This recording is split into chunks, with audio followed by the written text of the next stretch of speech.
Dito muna tayo. Daanan lang po natin saglit tong sinabi ng presidente. Okay?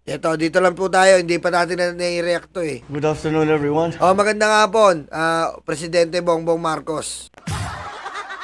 I suppose this is, you can consider this the next chapter of my continuing reportage to the people. Grabe naman English si PBM. Reportage. Grabe, no?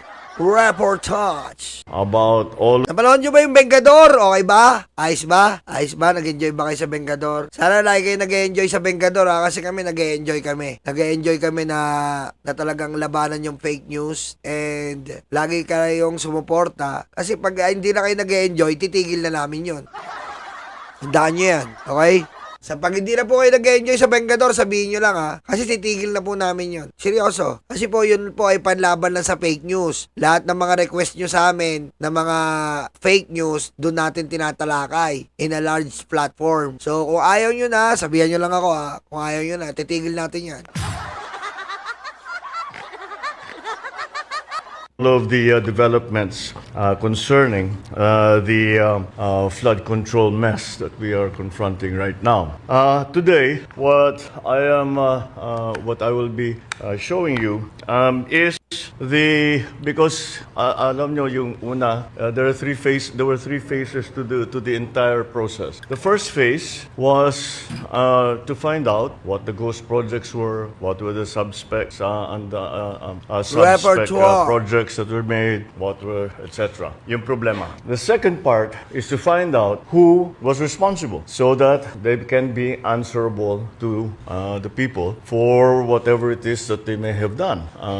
Kung may kickback na malaki, kung hindi binuo, sinong gumawa niyan, hinahanap natin. So that's the second part. The third part is what reforms are we instituting? What did we learn? Kaya ito po tignan nyo kaya tignan nyo po lagi natin isipin ang kapakanan ni BBM. Dahil pag si BBM po, pinagpaplanuhan po nilang patayin ngayon eh. Pinagpaplanuhan nilang patayin ayon po sa ating intel. Ayan po seryoso Ayon po sa ating intel, gusto nilang patayin si BBM. Dahil ang laki po ng offer. Ang laki ng offer eh. Umaabot na po ng 500 million. 500 million po mawala na si BBM. At pag na-accomplish po, may another bonus pa. Dahil ang dami po nagtutulong-tulong, sabi ko sa inyo. Diba na nakaraan yung intel natin yung intel po natin dito sa INC rally na nagbigay sa atin ng mga info na nagpalawas sila ng mga tiga Mindanao, nagpalawas sila ng mga DDS squad, na ang dami nilang pinaluwas. Hindi na tuloy dahil naunahan ng intel. Ngayon po may intel na naman po na si BBM po ay talagang gusto nilang i-take down. Sa buwatan na naman ng mga kontraktor, senador, kasi para matigil na daw ang kaiyan na dinaranas nila. Kapal na mukha, no? Nagnakaw na sila, nahihiya pa. At pag nanakaw kayo, huwag kayo mahihiya. Pusang ina nyo. What the fuck?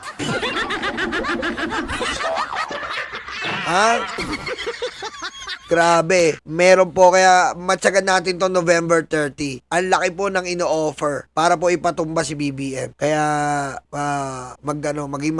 mapagmatsyag po tayo. Si situation was. Kaya tayo nandito ngayon upang i-roll out, let me use that the word, the DPWH Transparency Portal. And ito ay isang sistema na ating binuo upang kahit sino, hindi kailangan opisyal, kahit sino na kung nais nilang maghanap na impormasyon. Ito lang po ito po yung sinasabi ni BBM na high-tech. Mamomonitor na po natin. Tayo mismo mamomonitor po natin ang mga flood control. Yari na po ang pagnanakaw nila.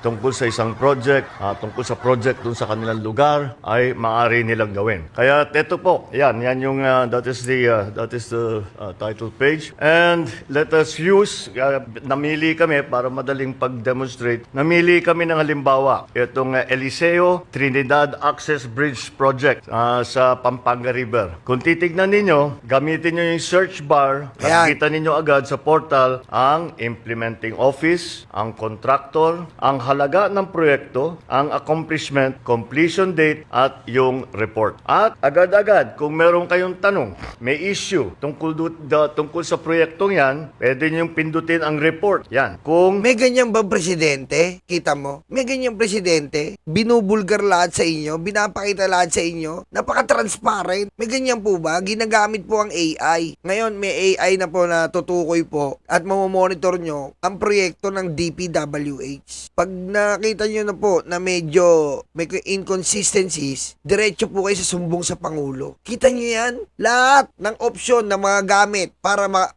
ma-report natin sa Pangulo, nandyan na. Lahat ng informasyon para sa gobyerno, nandyan na. Huwag niyong kalimutan yung e-gov. Yung e-gov po, huwag niyong kalimutan. Nga pala, nagtanong po yung isang subscriber natin tungkol sa e-gov. Mag-install kayo ng e-gov. Tapos, hanapin niyo po doon yung meron po sa loob ng app na e-gov. Tungkol po ito sa 20 pesos na bigas. Kailangan po, meron kayong e-gov app. Ang pagkakaalam ko, meron kayong e-gov app. Tapos, itong e-gov app po, ito pong e-gov app ay nandoon kung paano ang proseso ng pagkiklaim ng 20 pesos na bigas. Kaya mag-install po kayo. BBM din po yan, e-gov app. Puro high-end technology na po ang ini-endorse ni BBM sa atin. Diba? High-end technology. Yan po sa magitan ng AI. Sabi ko nga, si BBM, tinuruan tayo ng AI gamitin. Si Duterte, inai ang mga babae.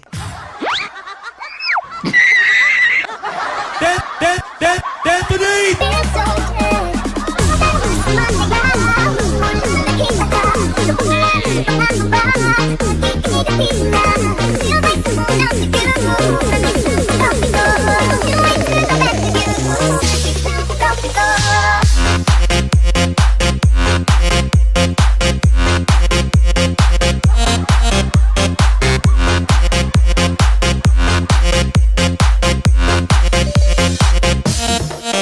Okay, saan po kayo pipili? Matuto kayong mag-AI o kayo yung ina-IE?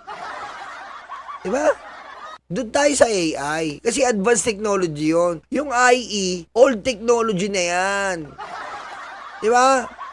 Dito tayo sa AI. High-tech yung AI eh. High-tech eh. Yung IE, pang-ultrasound na, may ultrasound na eh. Dati uubre ang IE. Pero ngayon may ultrasound na, nadidetect na yan. Diba? Kaya dito tayo sa AI, marami tayong matututunan. Huwag tayo dyan sa old school na tinuturo ni Digong. IE mo na yan, putang ina. IE na yan. IE mo. Oh. Kaya saludo kay BBM.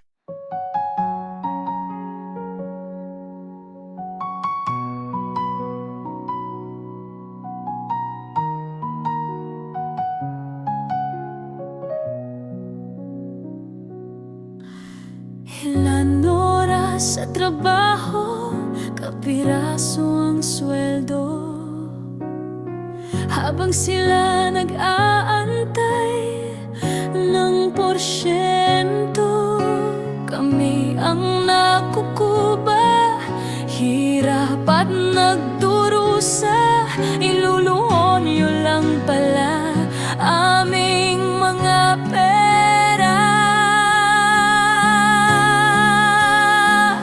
Galit at puot, hindi ito matatapos.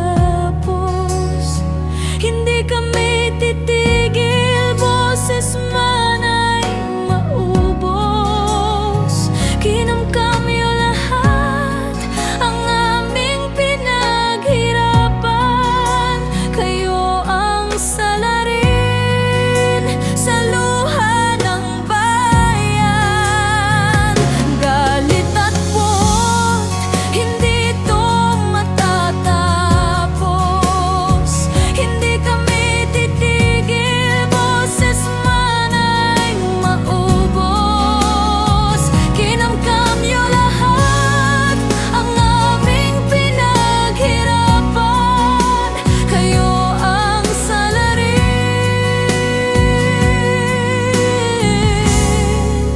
sa luha ng bayan.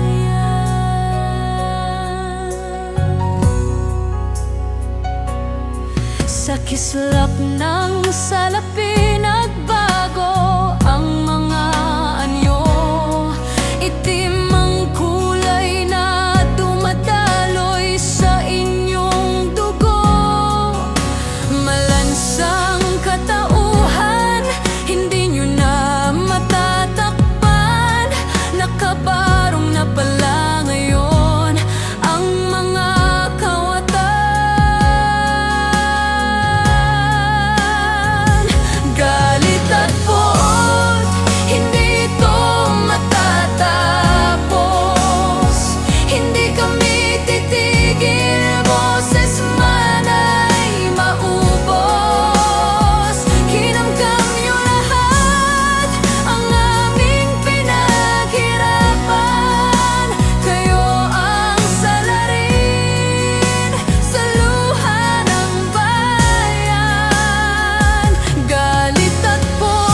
ninyo lahat.